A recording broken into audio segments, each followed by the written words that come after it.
नमस्कार। मैं आर के सक्सेना, मास्टरमाइंड कोचिंग रीवा मध्य प्रदेश। अभी मैं 3-4 दिनों से कुछ गांवों में भ्रमण किया हमने, और हमने एक बच्ची से जो 11th बायो से उसने एग्जाम दिया अभी।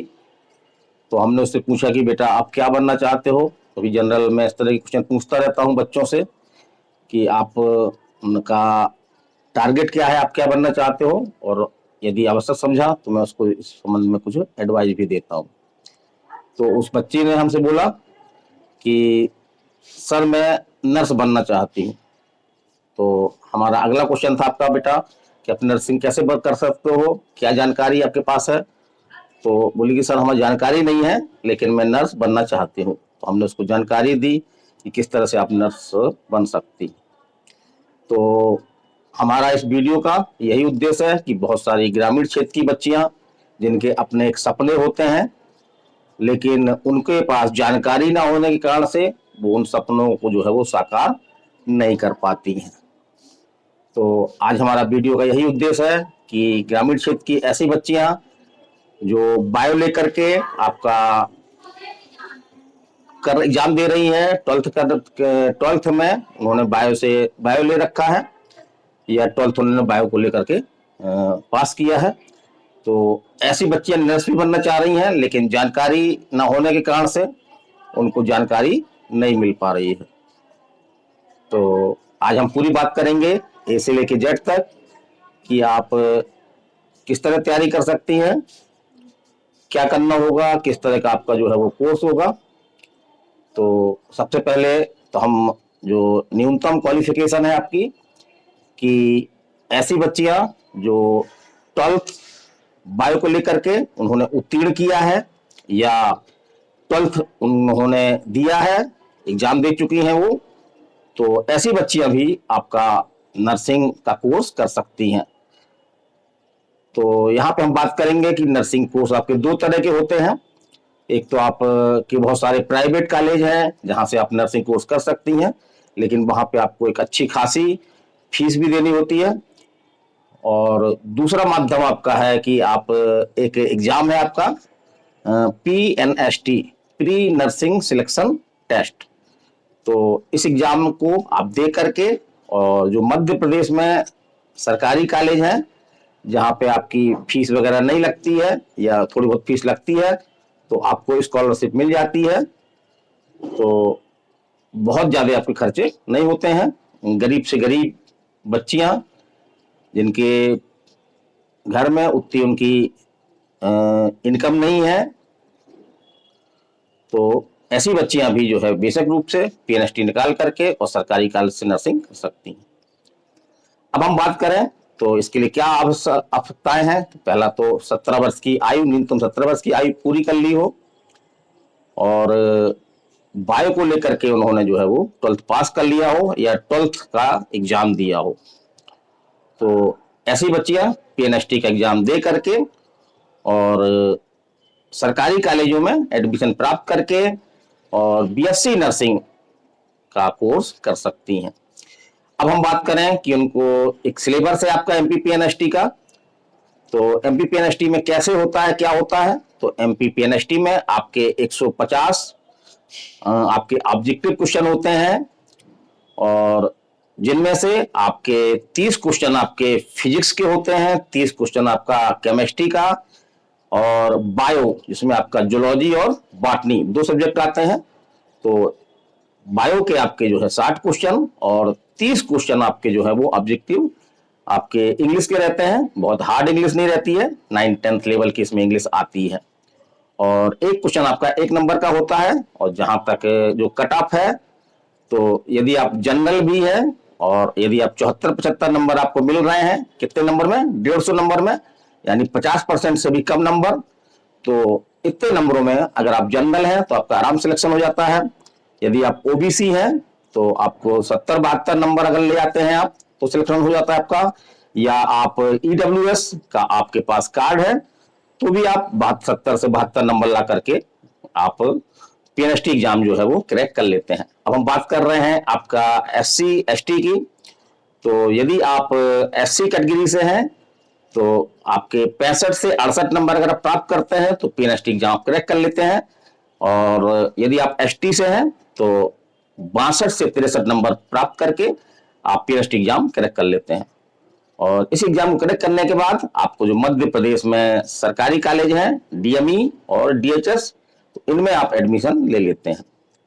अब हम बात कर रहे हैं कि सिलेबस की, तो इसमें सिलेबस कोई अलग नहीं है। इसमें आपने जो 11th और 12th में फिजिक्स, केमिस्ट्री, बायो जो पढ़ा है आपका एनसीईआरटी बेस्ड पे, क्योंकि आपके लगभग हर स्टेट में आपका एनसीईआरटी लागू हो गई है। तो हम बात कर रहे हैं एमपी की, मध्य प्रदेश की, तो वही आपका जो है वो सिलेबस है। तो हम तो ये राय देते हैं बच्चियों को कि 10th के बाद ही पीएनएसटी की तैयारी शुरू कर दें, और वही सिलेबस जो एग्जाम देने के लिए वो पढ़ रही हैं उसी सिलेबस को थोड़ा सा दृष्टिकोण बदल दें, ऑब्जेक्टिव रूप में देखने लगे, उसमें फैक्टों पर ध्यान रखें। तो 12th क्रॉस करते ही उनका फर्स्ट बार में ही जो है आराम से सिलेक्शन हो सकता है। तो अपनी बुकें किसी को ना दें, क्योंकि जो बुकें हमारे हम पढ़ते हैं 11th 12th में, उस बुकों में हमको काफी अंदाज होता है कि कौन सी बात कहाँ पे लिखी हुई है, तो वो अपनी सहेज करके रखें, वही आपका सिलेबस है। और अब हम बात कर रहे हैं कि बीएससी नर्सिंग होता क्या है। तो बीएससी नर्सिंग एक 4 साल का एक कोर्स है आपका, ग्रेजुएशन कोर्स है आपका ये, और 4 साल बाद आपको जो है वो, यदि आपने सरकारी कॉलेज से नर्सिंग किया है, बीएससी नर्सिंग किया है, तो इसमें आपकी 100% सरकारी में आपका नर्सिंग ऑफिसर के रूप में नियुक्ति होना, इसमें कोई डाउट नहीं है। सरकार आपसे बॉन्ड भरवाती है कि आपको जो है वो करीब 5 वर्ष तक आपको सरकारी हॉस्पिटल में नर्सिंग ऑफिसर के रूप में काम करना है। तो 100% जॉब गारंटी है इसमें, और 4 वर्ष का कोर्स होता है, और कोर्स के करते ही आपको सीधे जो है वो जॉब मिल जाता है, और अच्छा जॉब है, काफी लड़कियों के लिए सुरक्षित जॉब भी है आपका ये। और इसमें जो इसका पे स्केल है काफी अच्छा स्केल है आपका, करीब 50 से 60 हजार रुपए तक आप कुछ समय के बाद ही आपको जो है वो सैलरी मिलने लगती है, और अन्य तरह की तमाम सुविधाएं भी आपको इसके साथ में मिलती हैं। तो जान गए होंगे आप कि नर्सिंग का कोर्स करने के लिए हमको क्या करना है। अब हम बात यहाँ पे कर रहे हैं कि प्राइवेट, बहुत सारी बच्चे क्या करती हैं कि जानकारी न होने के कारण से प्राइवेट कॉलेजों में नर्सिंग में एडमिशन ले लेती हैं बीएससी नर्सिंग के लिए। लेकिन प्राइवेट कॉलेज में यदि आपने बीएससी नर्सिंग किया है तो आपकी वहां पे सरकारी जॉब की गारंटी नहीं होती है।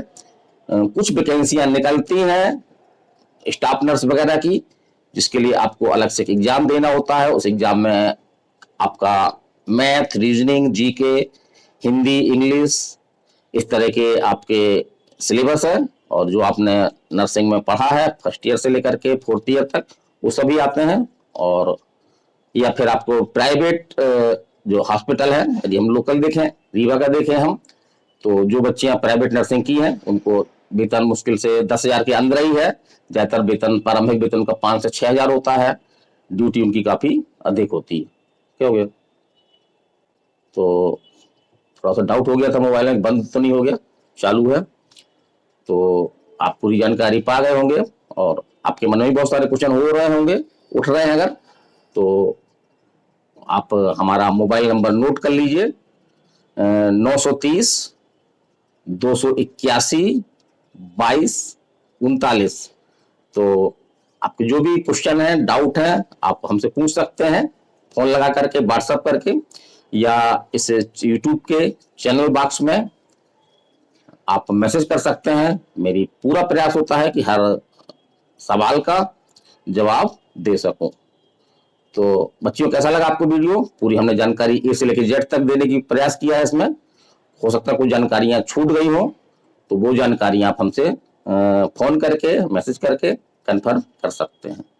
तो आज का हमारा स्पेशल वीडियो यहीं तक। मैं मास्टरमाइंड कोचिंग आपके रीवा में स्थापित है आपकी, ये काफी कई वर्षों से चल रही है आपकी ये, और उसी में मैं एक छोटा सा भूमिका रहती है मेरी। तो आज का वीडियो मैं समाप्त करना चाहता हूं। अगले वीडियो में। यदि आप इस वीडियो से चैनल को सब्सक्राइब करते हैं तो इस तरह की जानकारी आपको जो है वो हम अक्सर देते रहते हैं।